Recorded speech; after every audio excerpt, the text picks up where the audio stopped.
Chavrusa Daf. Good morning, Ali. Good morning. Wow, we are up to Yud Zayin. It's our 17th Amud here in 17th Daf here in Nazir. It's actually 16th because we started from base, remember? And it's I'm starting to feel that grind. It's Yaz Chasar Achas. Yeah, it's chazachas. I'm starting to feel the grind. You are. Not gonna lie. You know what? It is coming to the weekend, and I'm gonna have some good rest, and then I think maybe Monday we'll feel more refreshed. Listen, but look what we have on our belt. We have 2 prakim of Nazir. Yes, we do have 2 prakim of Nazir, and we're probably more than halfway through the first art scroll. Well, I just moved on to the second. Oh, you did? You have the smaller ones. Wow. Started the second half. Okay. So we're up to Yud Zayin and Aleph. Remind everyone, including me, Yeah. the Machlekes Rabbi Yochanan and Reish Lakish, please. Okay. Somebody says Harini Nazir while he's in a basic farce. Does it take effect right away? Or does it not take effect right away? Rabbi Yochanan says the Nazir is chal, and therefore what does he have to do? He has to, Or it's suspended over his head, he says. suspend it over his head, right? Right. So let's say it again. What's the machlokas? Rabbi Yochanan Reish Lakish. A guy's in a cemetery and he says Harini Nazir. So according to Rabbi Yochanan, suspend it over his head. It's not starting because he's in the cemetery. But according to Reish Lakish, it doesn't even start yet. It doesn't start at all. And when he leaves, he actually has to say something first before it starts. Okay. Then Rabbi Yochanan had a couple of good questions on him. Rise from our mission, different Brisas, that that's untenable. And finally, on the last question, it was like, oh, okay, we got a good question, and Reish Lakish had no answer. So, now that Reish Lakish's position has been found untenable, the Gemara revises understanding of the dispute between him and Rabbi Yochanan. Amar Mar Baravashi, Meichal, with regard to it being Chal, Kuli Amalei Pligi de Chayla. Really, everyone holds that it does take effect immediately while he's in the cemetery. Elaki Pligi, Meaning it's suspended over his head. yeah, so everyone's again is, well, we'll see. I don't know. Sounds like that. Elaki Pligi Lemilki. But when they disagree, it's concerning receiving lashes for the Tama. Okay, with regard to Malchus. Rabbi Yochanan said we're keeping the Chayla lucky. Rabbi Yochanan holds since it's Mal in the cemetery, he gets Malchus. Right? Just as he receives lashes for violations of other Nazir's prohibition. Right. Reish Lakish Savar Loy lucky Chayla. He's not going to get Malchus for being Tameh, even though the Nazir did take effect. Okay. Should we understand? Reish Lakish holds that he does not receive lashes for a violation of Tumah, even though the Nazir has taken effect. So I guess it's taken effect in some ways, but not fully that it would qualify as like a real Naziris in there. Reish Lakish maintains that just as the person is exempted from the Tumah sacrifice, which is brought only by a Nazir Torah becomes Tummy, so too he's exempted from the Nashes for intentionally becoming Tummy. Rebbe, in this case, this guy re-entered, or no? This is the case of just a guy in a cemetery. It's just a guy in a cemetery. Okay, so in that case, he's in a cemetery. He's walking around. He says, "Harini Nazir." So according to everybody, your Nazir says Chal, And according to everybody, you don't have to bring the Karbonas Tama. But now Right. the whole machlekes is, are you going to get Malchus for becoming Tameh? Right? So it's Chal, which means you can't drink wine, you can't eat any air. And meaning you the can't fact be that you're in Tameh. the cemetery, you're now going to bring. Are you going to get Malchus? Yeah. Meaning, like, be careful, because according to Reb wasn't too smart. Yochanan, you're going to get Malchus immediately, Yeah, there's a guy waiting with a whip right outside the cemetery wall. or once you become Tahar. Or do you get the Malchus once you become Tahar? Why wait? Oh, it's right away. I don't know. I don't know when they do it. Maybe they, it's like a court date is scheduled months later. Like, Right. Is there like a Bezdin just waiting all the time? Imagine that anticipation, 40 whips are about coming your way. A little intense. If he was warned to leave the cemetery subsequent to his Nazir's vow, he receives lashes if he refuses to do so. Oh, the lashes are you need hasra of some sort. Okay, so Rabbi Yochanan says you get the malchus, or Reish Lakish says you don't. I don't know if you're ready for this, but Rabbi Yochanan is going after Reish Lakish. Oh, he's not backing down, even with this revised version. Okay, here we go. Is this Rabbi Yochanan literally? Like Rabbi Yochanan, it says Rabbi Yochanan challenges the revised version of Reish Lakish. I know, it's weird. Reish Lakish sitting right there and he's keeps changing what he's saying, or it's our understanding, and this is what Rabbi Yochanan would say to that understanding. Okay, so look at note 9. It totally answers and addresses your question. Oh, it was posed on behalf of Rabbi Yochanan's position. The phrase above, Rabbi Yochanan questioned Reish Lakish, means based on Rabbi Yochanan's position, he could question Reish Lakish. But over here, this is the actual Rabbi Yochanan to Reish Lakish? Not sure. I don't think so. It could also be, I guess, based on, if that one was posed for him, maybe this would be posed for him. And we see it all the time in the Gemara, so-and-so would say to you. Right. Esvei Rabbi Yochanan Reish Lakish, or maybe this is actually doing it, but unknown. Rabbi Yochanan challenges Reish Lakish. Misha Nazir v'hu beis hakvaras. Afil hayasham shleishim ya'im. Even if he's there for 30 days. Ein oilin le'min aminyan. Ve'ein maybe carbon tuma. Carbon tuma hu delay ma'isi. We see he doesn't bring carbon tuma. Ha milky lucky lale. However, he should get malchus. The fact that it doesn't mention what he does get shows that he should get lashes, right? If you're going to say it's not in the count and it's not in this, it doesn't mention anything about lashes, so let's presume that he's going to be getting lashes in that case. And that contradicts Reish Lakish, who says that he doesn't receive lashes. Right. He doesn't receive lashes. It should say he doesn't receive lashes. And I'll answer that, without looking, it means everything. It just says that you don't contract tumah. Very good, Raveli. Bidinhu the listening You're right. The Mishnah should have said he doesn't. Because El Mishum de Kaboy Lemisni Seifa. It's slightly vacuum. But because the Mishnah needed to teach the end of the Mishnah, which said Yatzav and Nichnas, the case of where he left the cemetery, became Tahar, and then we re-entered the cemetery and got Tomei again. Maybe Karban Tama. Tana Resha, Aini maybe Karban Tama. I wanted to match the Resha to the Seifa, but Ain Hapanami. It also should have said he doesn't get Malchus, and it could fit like Reish Lakish. Let me ask you a question. Does he receive lashes in the Seifa?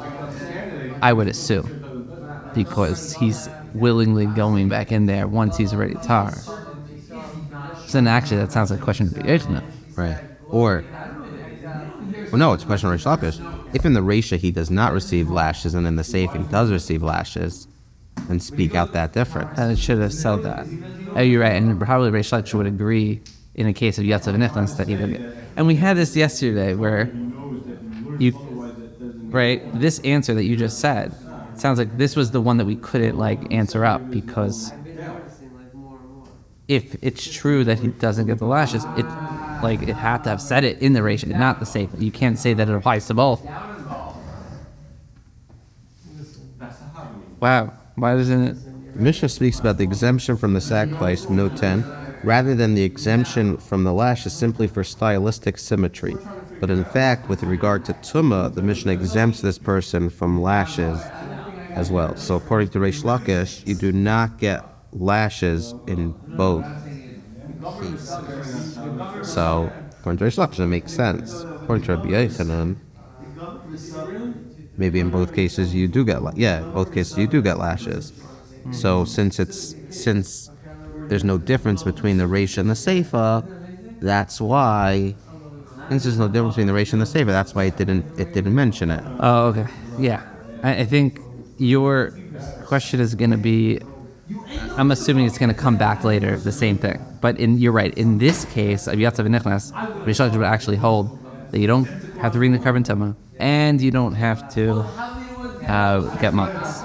Tashema, and now let's bring a riot to Rabbi Yochanan. Ein bein tameh shenazar lenazir taher shenetma. Right, after 4 times going after Reish Lakish, the Gemara, and assuming it wasn't Rabbi Yochanan specifically, the Gemara is like, you know what? Let's go easy on Reish Lakish. Let's just bring a right to Rabbi Yochanan. Right. I don't have to put the other one down in order to be right. You could be right for other merits. Absolutely. So what's the difference between someone who was tameh that made a Nazir's vow, like a guy in a cemetery, or someone who was a Nazir Torah but then became tameh? Ela she tameh she Nazar. The guy in the cemetery, Shavi Shalai Ayla Min Minyan. The 7th day is counted. The 7th day of his becoming tahar from being tameh counts as the first day of his Nazir's term. The Nazir tahar should nitma in Shavi Shalai Ayla Min Minyan. Why? Because you have to bring the korban samhite. So the implication of this brisa is that the difference stated is only difference between the 2 cases. That this difference, as it was stated, is the only difference between 2 cases. But concerning lashes, both are equal, i.e., in both cases, you're going to get malchus. So this clearly is a raya that says someone who's in a cemetery and makes the Nazir's vow is going to get malchus. Yeah, according to Reish Lakish, they're equal also. You both don't get lashes. A Nazir tahar shenitma doesn't get lashes. Yeah, he does get lashes. It does. Right? Well, you get lashes anytime you become tameh. Right. Plus, you got to bring the korban. It's a lot of stuff. Right. According to Reish Lakish. According to Reish Lakish, it should note this difference. And the fact that it doesn't, according to Rabbi Yochanan, which says you do get lashes. So this is the same guy. You should get lashes in both cases. That's why it doesn't state the difference. Yeah, it's also a question on the Reish Lakish. Yes. Right? It's like it presented The Gemara's as wording a question. as a riot to Rabbi Yochanan, but yes, and it's a question of Reish Lakish. And I think, honestly, now we're going to answer Reish Lakish, right? Reish Lakish is going to say, no, Amr You turn the Le. page? No, I don't have to because, Oh, you don't. Oh, that's how it works in your art scroll. yeah, there's no Hebrew. You only get like Hebrews. one in the beginning. The Hebrew's in the front, That's cool. keeps it smaller. Yeah, no, for sure. Okay, what's the answer, Binyomin? Amar Le, Leila Tiglach Hazeh V'zeh Shaven. So Reish Lakish will answer and say, no. L'tiglachas Zeh V'zeh Shaven. It's only regarding the hair cutting and the wine consumption that they are both equal and liable, but regarding lashes for Tumah, they're not equal. So he could answer and say when it says, Ein bein tameh shenazar l'nazir Torah shenitva el shetameh shenazar shvi shalai olam in a minyan. Nazir Torah shenitva ein shvi shalai olam in a minyan. Hol malchus Zeh V'zeh Shaven. They're equal there? No, that's not where they're equal. They're equal with regard to haircutting. 1 second. The Bryce is talking about a difference, right? Yeah, and it also says the only difference is this. I'm not really understanding it. The implication of the Bryce is the difference stated is the only difference between the 2 cases. But concerning lashes, both are equal. You're both liable, which is good like me, Rabbi Yochanan. According to you, Reish Lakish, there's a difference, right? In one case you would get, in one case you wouldn't. So why doesn't the Bryce state that there's a difference? And for the Gemara, the inference that there's a difference should be that regarding hair cutting and wine consumption, they're both equal and liable. With regard to lashes for Tumah, they are not equal. The Bryce's phraseology of there's no difference except implies that there is some area in which we might have expected them to be different, but in fact they are the same. But there's no reason to think the Bryce is necessarily linked to 2 such areas. Therefore, once we have found one area of sameness, no further areas can be inferred from the Bryce. Thus, the Gemara argues that the implied area of sameness. Thus, the Gemara argues. It's too early in the morning for this. Thus, the Gemara argues that the implied area of sameness is not lashes for Tumah, but head shaving and wine consumption. These are regarded as one area since they go together. Okay. Here we go. But you're gonna, once you understand the question, you're gonna be like, this question actually doesn't even make sense. Once you understand the answer that Rish Lakish tried to give, you're gonna be like, wait, but this answer doesn't make sense. Here we go. There is an Ein Bain. This we're bringing a raya from the Brisa. Rav Yochanan is trying to bring a raya from a Brisa because it says the only difference between a guy in a cemetery who declared Naziris and a regular Nazir who became Tameh is that one counts the seventh day of his Tahara as the first day of his term. The other one doesn't because he has to bring karbanos, right? That's the only difference, says the Brisa. So what's Rabbi Yochanan's raya? That it's like him? Oh, because the only difference is whether you count the seventh day as your first day of your term, which means that they're exactly the same with regard to Malchus, which is a right to him because he wants to say that they're the same with regard to Malchus. Shlokish doesn't, right? He's going to say that both of them you get Malchus. So what's Rish Lakish going to say? No. You know where I'll say that they're the same? They're only the same with regard to haircutting, that they're both usher to cut their hair. Is Rish Lakish changing it, or he's explaining what the Bryce means? Rabbi Yochanan made one type of inference from the Brisa, and Rish Lakish is saying don't infer that the difference is by the seventh day, and therefore they're similar in Malchus. Say no, they're similar in haircutting. Oh, this when you say the only difference is this and they're similar in just haircutting, but their taka is another difference between them, right? Meaning tmeya and haircutting are in like the same category. So there, you can say they're only different in this part of that category, but in terms of haircutting, they're the same. But you can't infer from this brisa that Malchus is also that there's a difference between the Malchus, or that that the Malchus, like you Rabbi Yochanan, that the Malchus are the same.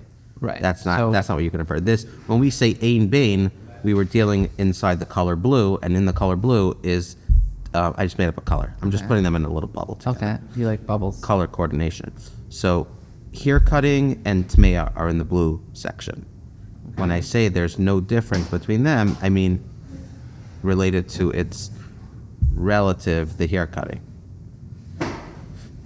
That's what Rish Lakish wants to say. Right. Now, but Malchus is a completely separate category. We're not. So now the question is, but Aval Inyan Malchus Mai. So the quick question on Rish Lakish then is, but then with regard to Malchus, what are you going to say the Bryce is trying to say? Zelika, Vizaene Lika? Then listening. Right, it should state if that. According to him, only one guy gets Malchus and the other one doesn't, then you can't tell me Ein Bain except this. The only difference is this. Oh, but there's also another difference. Okay. It just doesn't fit still according to Rish Lakish, since according to Rish Lakish, one guy gets the Malchus, one guy doesn't. So what's he going to answer? Bitakante Kamairi. The Brisa is dealing with establishing the term of Naziris Bikilkule Lakamari. It's not discussing the violations of the term. And therefore, we want to just understand whether this day counts, like we're getting it going, right? Does the day count? Does the day not count? Is it included? Is it not included? Can he haircut now? Can he drink wine now? So we're just... No. Take that out. We're not talking about haircutting. No. We wonder what he can do, like what he's able to do, and not like what his punishment is. Oh. Saying, let's not talk about his punishment. What's going to happen if he becomes tameh, or if he drinks wine? Oh, then you're going to get lashes, and you have to bring... Good answer, by the way. Believable. Like, it makes sense. Yeah. Like, it's not so far-fetched. Right, I agree. And for note 14, the Brisa wants to teach when the count of Naziris can begin, not what happens if the Naziris is violated. Mm-hmm. So that's actually exactly how you said it. Mm-hmm. Although the Brisa agrees that the person who adopted Naziris while Tameh is not punishable for Tumah. Right, and according to Rish Lakish, he does not get lashes. This has no relevance to the Brisa topic. Right. For this reason, is it Omer? Right. So according to Rish Lakish, that guy would not get lashes, but the guy who's a tar and becomes Tumah, he would get lashes. Right. Okay, so The final challenge. Rish Lakish, get out of that one. Oh, what's... Sorry, Nathan. Nathan doesn't like when I go close to the mic. Oh. But there is a final challenge. Can we do that like Mortal Kombat type? Final form? Finish him. Oh, sorry. That's not a... KO. KO. Okay, we're not going to really do it because we don't want to make that and we're not like knocking out It kind of Rish is. Lakish. Yeah. But not like physically. Like, I don't Oh, no, on a very spiritual level. Yeah, this Mortal Kombat is a spiritual level of KO. Okay, Tashma. Tashma. Misha Hayat Tame ben Nazir, someone who was Tame. Come learn the refutation of Rish Lakish from the following Baisa. Misha Tame ben Nazir, someone who was Tame and declared Naziris. Also legaleaf lishtais yayin. It is forbidden to cut his hair and to drink wine. V'im gileach v'shasa yayin v'nit malamesim.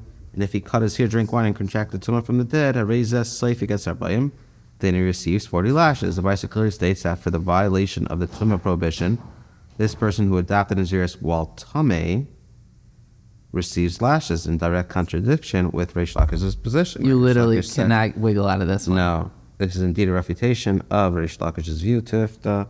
Kill. Oh, yeah. Now people are going to write in and be like, it's not proper to do KO and Rish Lakish in the physical format. However, people should be listening. Yeah. What if in like 25 years this has become huge? Huge. You get canceled because of it. Oh no. I want you to know, Binyomin, I had Charata, and Binyomin brought it back. Binyomin should be canceled. All right, I'll take it. Okay. I think it's actually good to bring the Gemara like to a level that you can understand, right? Yeah, I'm making them physical. I'm really just visualizing it so I could understand the Gemara better. I'm literally thinking, like in the match, in the arena, boom, boom, boom. This is like, we're up to like round 7, right? We literally brought 6 rise, 7 rise, and finally, I once wrote an article. There were these people at this New York Stock Exchange, and they were arguing over like some financial company. I don't remember. And the article, the headline said, "Watch so-and-so fight in the New York Stock Exchange." And then someone said, the word is not fight, you mean argue. Fight is physical. Mm-hmm. So I guess in the true nature of the word, there are differences. So they're arguing, and now we're making fighting. Fighting is not the right word, which is why I'm trying to stay away, and you're going to get canceled. The Gemara investigates a question relating to lashes for a Nazir who became Tameh, right? Okay, he says a rainy Nazir. He's walking around, he's ready, and then he becomes Tameh. Boy Rava inquired. Nazir v'hu b'veis hakfar. So if a Nazir is in a cemetery, he is in a cemetery. Mahu, what is the law? Boy she's l'malchus oilai is lingering in the cemetery. So he walked into a cemetery, right? Let's assume he was tahar, he walks into a cemetery, and now he's a Nazir. I'm sorry, now he's Tameh. And now he's like, he's chilling. Lingering. What does lingering mean? Note 17. A person who is Tameh is not allowed to be in the temple area. The Gemara explains that someone who accidentally became Tameh while in the temple is liable for illegal presence in the temple only if after becoming Tameh he lingers there for a certain defined period of time, namely the amount of time needed for a person to prostrate himself. Wait, is he in the cemetery or is he in the temple? So confused. It said basic farce. Okay, but the Gemara in Shavuos is talking about someone in a temple. Okay, let's continue that note. The Gemara explains that someone who accidentally became Tameh while in a temple is liable for illegal presence in the temple only if after becoming Tameh he lingers there for a certain defined period of time, namely the amount of time needed for a person to prostrate himself. This is halacha Moshe Sinai, an oral tradition received by Moshe at Har Sinai. Rava's question is whether a similar time factor applies to a Nazir in a cemetery. Does he become liable to lashes immediately or only after lingering there for a defined period of time? But he entered there. Let's say he didn't realize. Okay. And they're like, yo, bro, you're in a cemetery. And he runs out. Okay. So he's Tameh, but does he get lashes? Right. He's Tameh, he's going to have to bring those Kabbanas Tama. Yeah. But, the lashes, I guess. Someone who enters the temple after he is already Tameh is liable for the act of entry without the additional factor of lingering. Only if the person became Tameh after he had already entered, so that the violation consists merely of being in the temple area area is loitering necessary in order to incur liability. Same is true concerning a Nazirus. A Nazir Torah who enters a cemetery is liable due to the entry itself. The more questions whether it would therefore seem to refer to one who became a Nazir while already in the cemetery. Okay. So you were right when you first said this Gemara. Basically, Nazir who basic faras. Oh, I didn't say that. I said that he was a Nazir and he walked in. But really, he's in the cemetery. You probably said Hareini Nazir. And he says Hareini Nazir. Yeah. So now that you're automatically Tameh. The question is, are you going to get malchus? Right. If the guy runs out immediately, is he safe from malchus? Or isn't this exactly that last brisa that we just said? Which was like Rabbi Yechanan. Someone who was Tameh and declared Nazirus is forbidden to cut his hair All that and stuff. to drink wine. Right. And then the last line, Hariza Seifik Serbai. So what's the question? So this idea in that last brisa, someone who was Tameh and declared Nazirus is forbidden. In that case, according to Rabbi Yechanan, does he get lashes right away, or does he have to linger at the lashes? Oh, okay. So it's further understanding that case. Like is the mission, is that brisa leaving something out? Mm-hmm. Is lingering, is lingering a component, a necessary component? Hey, Chidami. Can't linger without lingering. You could. Hey, Chidami, what is the case? Like Tinzer. If we are to say that the case in question is where someone took the vow of Naziris while in a cemetery, and before he did so, they said to him, do not vow. They gave him Masro. Lama Lishia, why is lingering necessary? Since he vowed in spite of the warnings, the tumah violation engendered by the vow was intentional. This is comparable to the intentional entry of a Nazir into a cemetery. But the time delay for a Tameh person in the temple is necessary only where the entry into the temple area was inadvertent. But the time delay for a Tameh person in the temple area is necessary only where the entry into the temple area was inadvertent. Why then would Rava ponder such a case, right? If it's intentional, I don't care if he lingers or not. You didn't listen. You're gonna get the lashes. Nazir, why is lingering necessary? Nazir my time leibashi. Why does a Nazir tahar who illegally enters a cemetery not need to linger in order to be punishable? The Kamasribe, because they warn him not to enter and he defies the warning. Hachanami Kamasribe, here also in the above case, they warn him and he defies the warning. Let's back up a second. We have a question as to whether someone who lingers in a cemetery, is he punishable by lashes or not? Do you need the lingering in order to receive the lashes? So we just need to better understand the case. If the case is talking where he's in the cemetery, he's Tameh, and then he says Hareini Nazir, and before he said Hareini Nazir, they said don't do it, and he did it. In that case, I know the answer. You don't need to linger, right? You were told not to, you did it, you're going to get the lashes right away. If the case is a Nazir Taher, he's he's walking around, I'm a Nazir, I'm on day 15, and then he intentionally enters a cemetery. In that case also, you don't have to linger. Why not? Because they warned him. In that case also, don't go in, right? The two differences, one is whether he's there already or not, but in that case also, they warn him and he doesn't listen and he defies the warning. So here also in the case above, they warn him and he defies the warning. I guess there's an assumption that we're talking about in Rava, and maybe it's a Nazir Tahar who walks in. Okay. So the question is, it's a little bit of interesting wording and how it's setting it up. I mean, I would assume like this.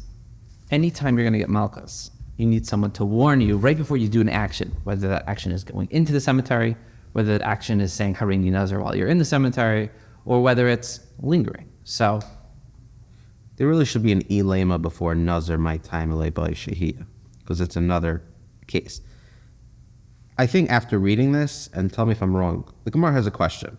do you need lingering or not to receive the lashes? Well, what's the case? What is the case? If you say that it's someone who's in a cemetery and he says Hareini Nazir, and before he said Hareini Nazir, they said don't do that. That can't be the case because you don't have to linger. They warned you, and you were in the cemetery, and you took it upon It's not a yourself. linger question. Yeah, it's not a linger question. If the case is you're a Nazir Torah, you're on day 15, and they say, hey, don't go into that cemetery, and you're like, Also. bye-bye. What do you need lingering? You have the hasra. Yeah. So those two cases cannot be what Rav is inquiring about. Rather, what is Rav inquiring about? Kigon shenifmas mishida tevo migdal. Rava's inquiry relates to a case where a Nazir entered a cemetery while inside a carriage, trunk, or closet. And his fellow came along, and on his own initiative, this Shimon, Reuben's in the closet, or the trunk, or the carriage, and his fellow came along, and on his own initiative, removed part of the flooring of the chest from under him, like a magic trick, thus exposing the person to tumah. Oh, he doesn't even have to touch it. Once you're like in the aver of the cemetery, it shoots up on you. So Rava wants to know, without knowing more, Rava wants to know that case. So now... Was there hasra? There's no hasra. Not yet. Now, the question is... If he linked... He didn't mean...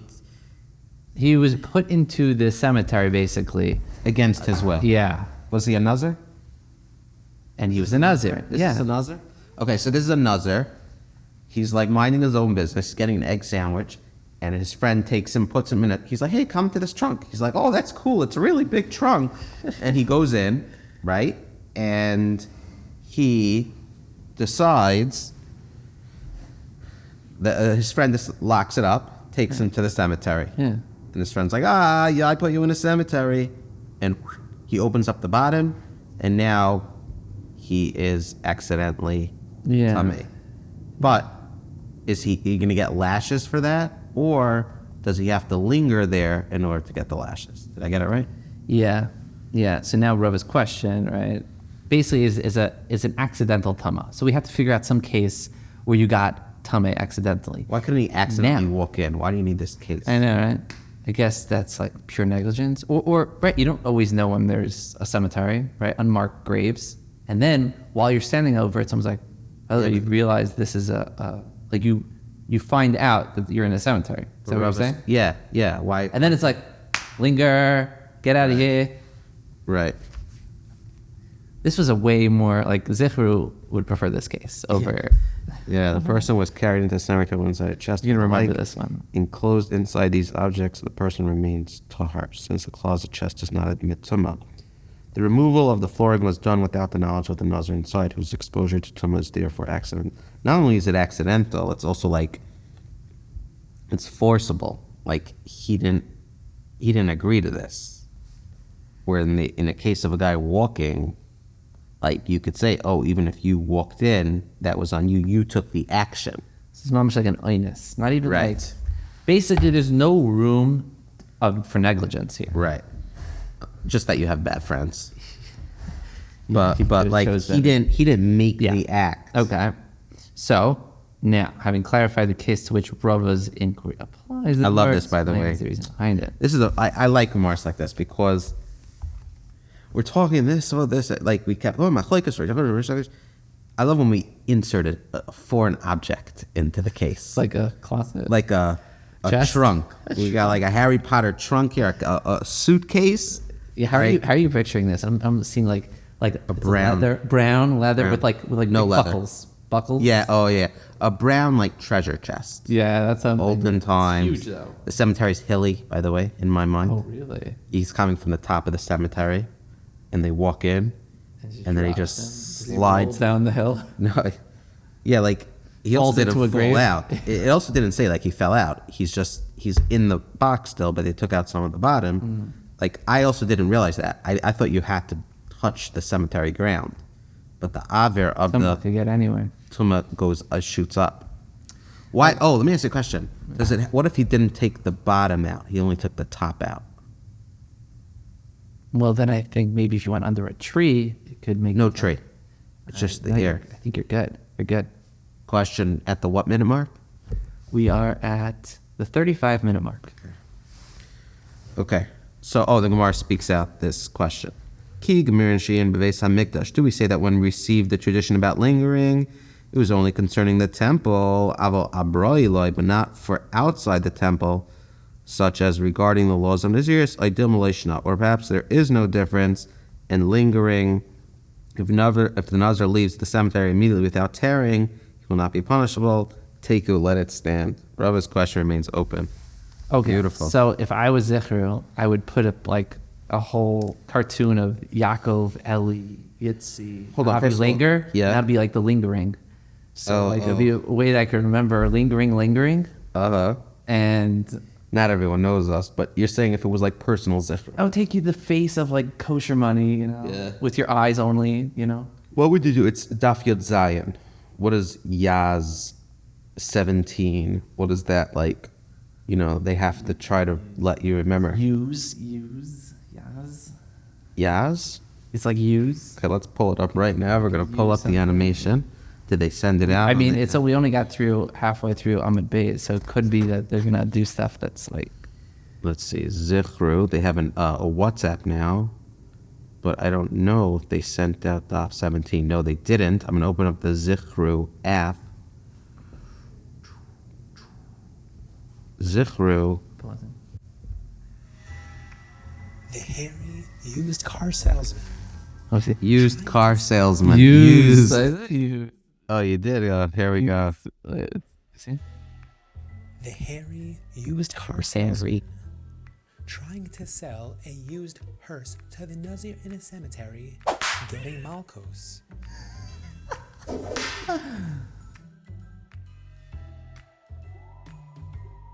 This is really, really bad timing. And boasting about the hearse's Sheda Teva Umigdal feature. The hearse. Oh, you brought him in a hearse. Oh, with a box. Bastard. When the bottom opened and exposed a Nazir who then lingered there. Couldn't even sell him a used shaving kit, since a Tameh who became a Nazir does not shave for his temple. Really, really, really bad timing. Used car salesman. Well then, I'll just come back another time. All right, take care now. Really bad timing. Thank you for that Zifu break. You gotta love it. Okay, bye Ravashi. Oh, wow.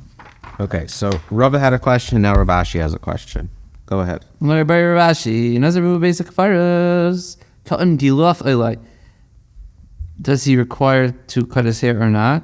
Ki bite tiglachas. Do we say that when head shaving is required, tahar shenitma? There's only a Nazir tahar became tameh, become a tameh l'nazir sab because it defiles his nazirs. Avol tameh shed nazar, but a guy who was in a basic fire, Saharini Nazir, lie. I don't understand. Edem.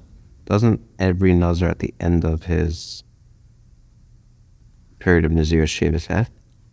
Good question, but if you look at note 7, in addition to the regular procedure for purification, a Nazir Tahir who became Tameh through proximity of the corpse is required to shave his head on the 7th day of purification and must bring special sacrifice on the 8th day. The Mishnah states that a person who adopted Naziris while in the cemetery does not bring the Nazir special sacrifice for Tumah. That one we learned already.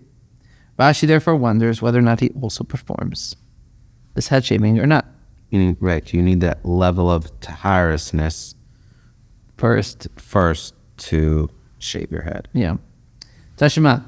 Misha Nazir vu basic faras. Afilu hayisham shleishim yaim. Einay lil minyan. Einay maybe carbon toma. Carbon toma with the way I see avagulaf by, but he does need head shaving. While he was in a cemetery, even if he was there for 30 days, the time in the cemetery is not reckoned in the count of his term, and he does not bring a sacrifice for Tumah. We saw that, right? From the mission, it appears that it is only the sacrifice for Tumah which he doesn't bring, but he does need. But he does need. Okay. And in this case, you were never, right, he was never tahar at any point. Okay. Right, and if the Mishnah held, says the Rosh, that this person was exempted also from hedging on the 7th day of verification, should have stated this chiddush, rather than stating only that he is exempt from the karbanos of the 8th day. But no, says the Gemara, matam ka'amar, it's saying, what's the reason? Matam eini maybe karban tama mishum deliboy geluche. The reason he doesn't bring the karbanos tama on the 8th day is because he doesn't need the head shaving. Since the sacrifice is dependent upon the head shaving, once the Mishnah states that he's exempt from the sacrifice of the 8th day, we automatically know he's exempt from head shaving on the 7th. Therefore, at this stage of the Gemara, a guy who's in a basic forest and said already Nazir, all he has to do on the 7th day is go on the mikvah, the purification process, but he does not need to break karbanos tama. He does not need to shave his head. Interesting. Once you don't have head shaving, you don't have tumma. You can infer from this answer that you could have a carbon without the head shaving, but once you have no head shaving, there's for sure no carbon. Is that so? I don't know. Or is it like hand in hand? Yeah. Maybe that's what it means. Okay. I'm not sure. Tashima. The Gemara makes another attempt to decide Ravashi's question. Okay. And Ravashi's question is whether or not someone who was never tahar gets their head shaved. Right. So Tashima, try to bring another raya. Ein bein tamei shenazar lenazar tar shenitma. Ela tamei shenazar shvi shalai agla minyan. Nazar tar shenitma ein shvi shalai agla minyan. My lab halatiglach hazev shaven. So does not imply that regarding head shaving they're both the same, and therefore the person who adopted Nazir's Tame, right, he was in a basic forest and etc. Nazir, should shave his head on the 7th day of purification, just like a Nazir Tar weekend Tame. Again, we're back to this Ein Beit. There's only one difference. The only difference is the whether or not you count day 7 as the first day of your term, which sounds like we wouldn't, there is no difference on head shaving, and therefore they both are required to shave the head. Why? No. Yeah, give me a second. Yeah. I got it. The person who adopted Nazir will tell me which note is it? 13.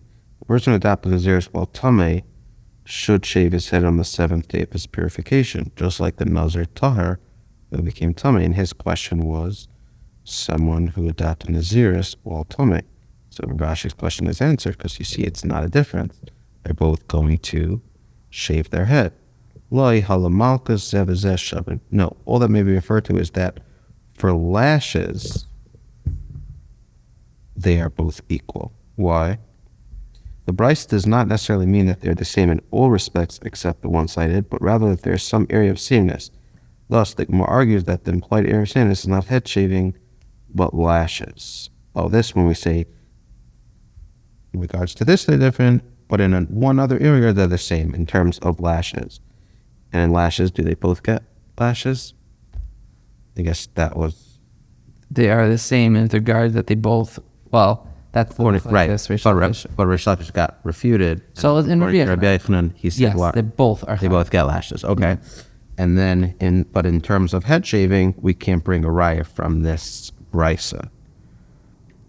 Okay. But what about head shaving? Do you assume this one, the Nazir Torah became tummy, shaves his head, and this one, the person who adopts your tummy does not shave his head? Listening, right? That's a big difference, right? If you're saying that, whatever you wanted to say that, it's not except this, it's this, but this, like when we're talking about this, but like if you have another real difference, state it out. No, when the Brisa teaches his 7th day, this refers to it and all the matters dependent on the 7th day of purification, namely the head shaving of that day and the sacrifices. What?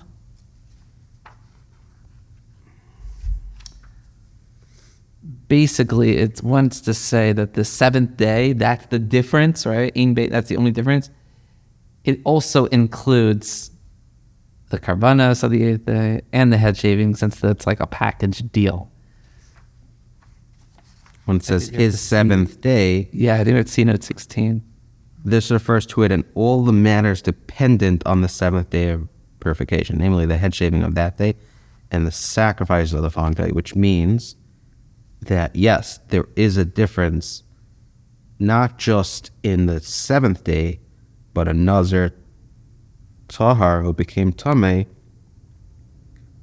will shave his head, but a Naziris, someone who was Tameh and then became a Nazir, he will not shave his head. Exactly. So you're right. Yes, the Gemara asked the Brisa should state this. Yeah, by the way, it stated that, just not in the way you thought it would be spoken at. Precisely. Tashma. Tashema. Okay, another Brisa. So we did get an answer to Rav Ashi's question, right? And maybe it's just not the answer he wants, you know? No, like The answer is that... yeah, there is a difference. No, well, hold on. What was the question? The question is, does he have to shave his head on the seventh day? No, It sounded like we just said, he does not. When you adopt Naziris in a cemetery, you do not. Right, because that's part of the difference. The Exactly. difference, right? So you do not have to... It's not the best answer because it's not really spoken out, but we did get some sort of answer. Yeah. Okay. Tashma, ein li ela yimei tumasai she'ein oilin loy min haminyan.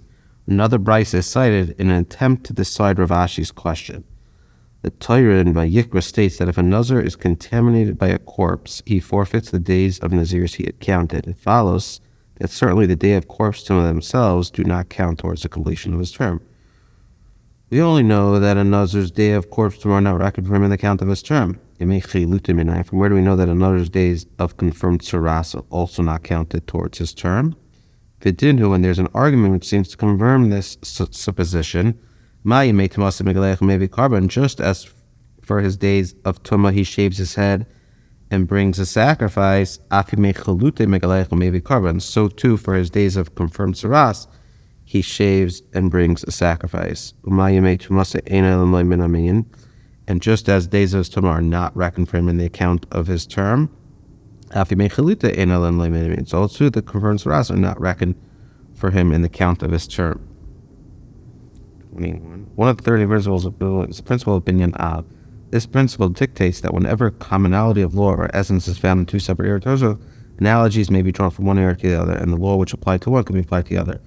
Since a commonality of law is shared by Tumah of Tzaras and Corpse Tumah, which occurred to a Nazir, both require head shaving, analogy may be drawn between them, vis-a-vis, just as the period during which the Corpse Tumah is in effect does not count toward the completion of the Nazir's term, so to the various Summit does not count. So, Rav Ashi's question was that someone who's a Nazir becomes a Nazir when he's in the cemetery, does he require head shaving? I will bring you a raya that when from a Nazir who, right, you have a case of a Nazir who becomes Tameh, and then you also have a Nazir who becomes a confirmed Saras. That just as the days of Tumah shaves his head and brings a sacrifice, right, we have some similarities between Tumah and Saras. Yeah. You have to go? No. Just staring at a clock, you know? Okay, yeah. So let's try to understand the similarities, because that's what we're trying to do here. So Mitzayra, he has to go through a purification process. Nazir has to go through a purification process, and they have to count a certain amount of days between of their tahara, right? Mm-hmm. If Nazir became Tameh with corpse Tumah, he must become Tahar and then begin his Naziris again. The days until he begins the purification process plus the days of the purification process until the sprinkling immersion are days of Tumah. These days of Tumah obviously do not count towards his term of Naziris, for if even the days when he was Tahar are forfeited by the Nazir's state of Tumah, certainly the time he is Tameh does not count towards his term. Okay, fine. So we know only that a Nazir's day of corpse Tumah are not reckoned for him in the day of his term. From where do we know that a Nazir's days of from Tzaras? person who displays some of the symptoms of Tsaras is quarantined for observation to determine his status. If he had initially developed all the symptoms, or at the conclusion of the quarantine certain developments in the condition have occurred, his Tsaras is confirmed. If subsequently the Tsaras symptoms disappear, he is considered healed and must undergo a purification process. The 8-day process of purification from confirmed Tsaras includes body shaving and sacrifices. The Brisa seeks to prove that if a Nazir becomes a Mitzayra, his days of confirmed Tsaras do not count towards his Nazir's term. It is evident from the Brisa that a Nazir became a confirmed Mitzayra and was healed, may shave his head in conformance with the procedure mandated for Mitzayra. The prohibition against the Nazir shaving his head is superseded by the mitzvah of Mitzayra purification. Okay. Just as for his days of Tumah, he shaves his head and brings a sacrifice. 19. Nazir became Tumah with corpse. Someone is obligated to shave his head on the 7th day of purification and to offer the sacrifices for Tumah on that day. So too for his days of Tsaras, he shaves and brings a sacrifice. That is, as part of his purification from Tsaras, a person is obligated to shave his body. And just as the days of Tumah are not reckoned from the count of his term, so also his days of Tsaras are not reckoned from the count of his term. And one of the 13 principles of biblical hermeneutics is the principle of Binyomin. The principle dictates that whenever commonality of law and essence is found in two separate areas of Torah law, analogies may be drawn from one to the other, and the laws of which apply to one can be applied to the other. Since a commonality, and this is the crux of everything, since a commonality of law is shared by the Tumah of Tsaras in corpse Tumah, which accord to a Nazir, they both require head shaving at the end of that Tumah period. An analogy may be drawn between them vis-a-vis, just as the period during which a corpse Tumah is in effect does not count towards the completion of the Nazir's term, so to the period of Tsaras Tumah does not count. Yeah. So what? Like, that's the answer to Rav Ashi? I don't think so. Except, I don't think so. This, what's the proof? That. Hold on. The question is, does he shave his head? So you're saying that the Mitzayra shaves his head, then the Nazir shaves his head? Is that what is that? Let's assume, right? There's similarity between a Mitzayra and a... There's a similarity between a Mitzayra and a Nazir as it relates to Tumah. Oh, right, and it says here, both require head shaving. So they both... So the answer is But you know that they both require head shaving because there are commonalities between the Tumah process, right? Yeah, so then we're trying to answer shave your head. that he has to shave his head. And you learn that out from Mitzayra. Oh, it could be that. It's not worded exactly like that because it compares it differently, but let's assume. Like, must say, no, if you said this concerning his days of Tumah, that is because they cancel the previous days, and therefore they are not reckoned from the count of his term. Will you say so concerning his days of confirmed Tsaras, which do not cancel previous days? And therefore they reckon for him in the count of his term. What does that mean? So now, once there is any difference between Nazir and Mitzayra, you can't say that you know, The Binyomin. the Binyomin falls out the window. Out the door? At the window? Out of the closet trunk. All right, jumps out when you already see a difference. So now you can't say that they both get the head shaving since there is a big difference between the big Mitzayra. The difference here is the fact that do you cancel out the previous days? It sounds like from what we're saying here by Mitzayra, if you become Tameh in the middle of your amount of days, it doesn't cancel out the original days. That's what it sounds like. If you become Tameh. It says, will you say so regarding the days of confirmed Tsaras which do not cancel the previous days? We know Nazir, he's got to start counting again.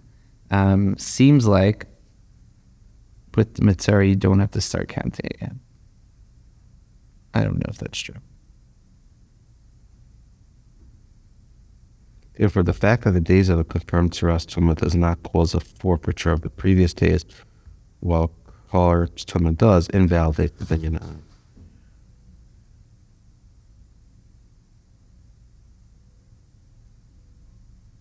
Okay, interesting. So we lost the Binyomin. We wanted to answer Rav Ashi's question based off of this binyan av to show that Nazir and Tsaras, just like you shave your head by Tsaras, you shave your head by a Nazir, so too, right? So that they're similar, and that answers Rashi's question that someone who adopted Naziris while he was in a cemetery, does he require head shaving or not? This Nazir, if you look at it the same as Mitzayra, from this principle of binyan av, should require to shave his head just like a Mitzayra. Comes along the Gemara and says, no, you don't have a good binyan av here because this. So we knocked out the binyan av, and we now no longer have a proof in this regard, comparing Mitzayra and Nazir to the to each other, and we don't have an answer for Rav Ashi.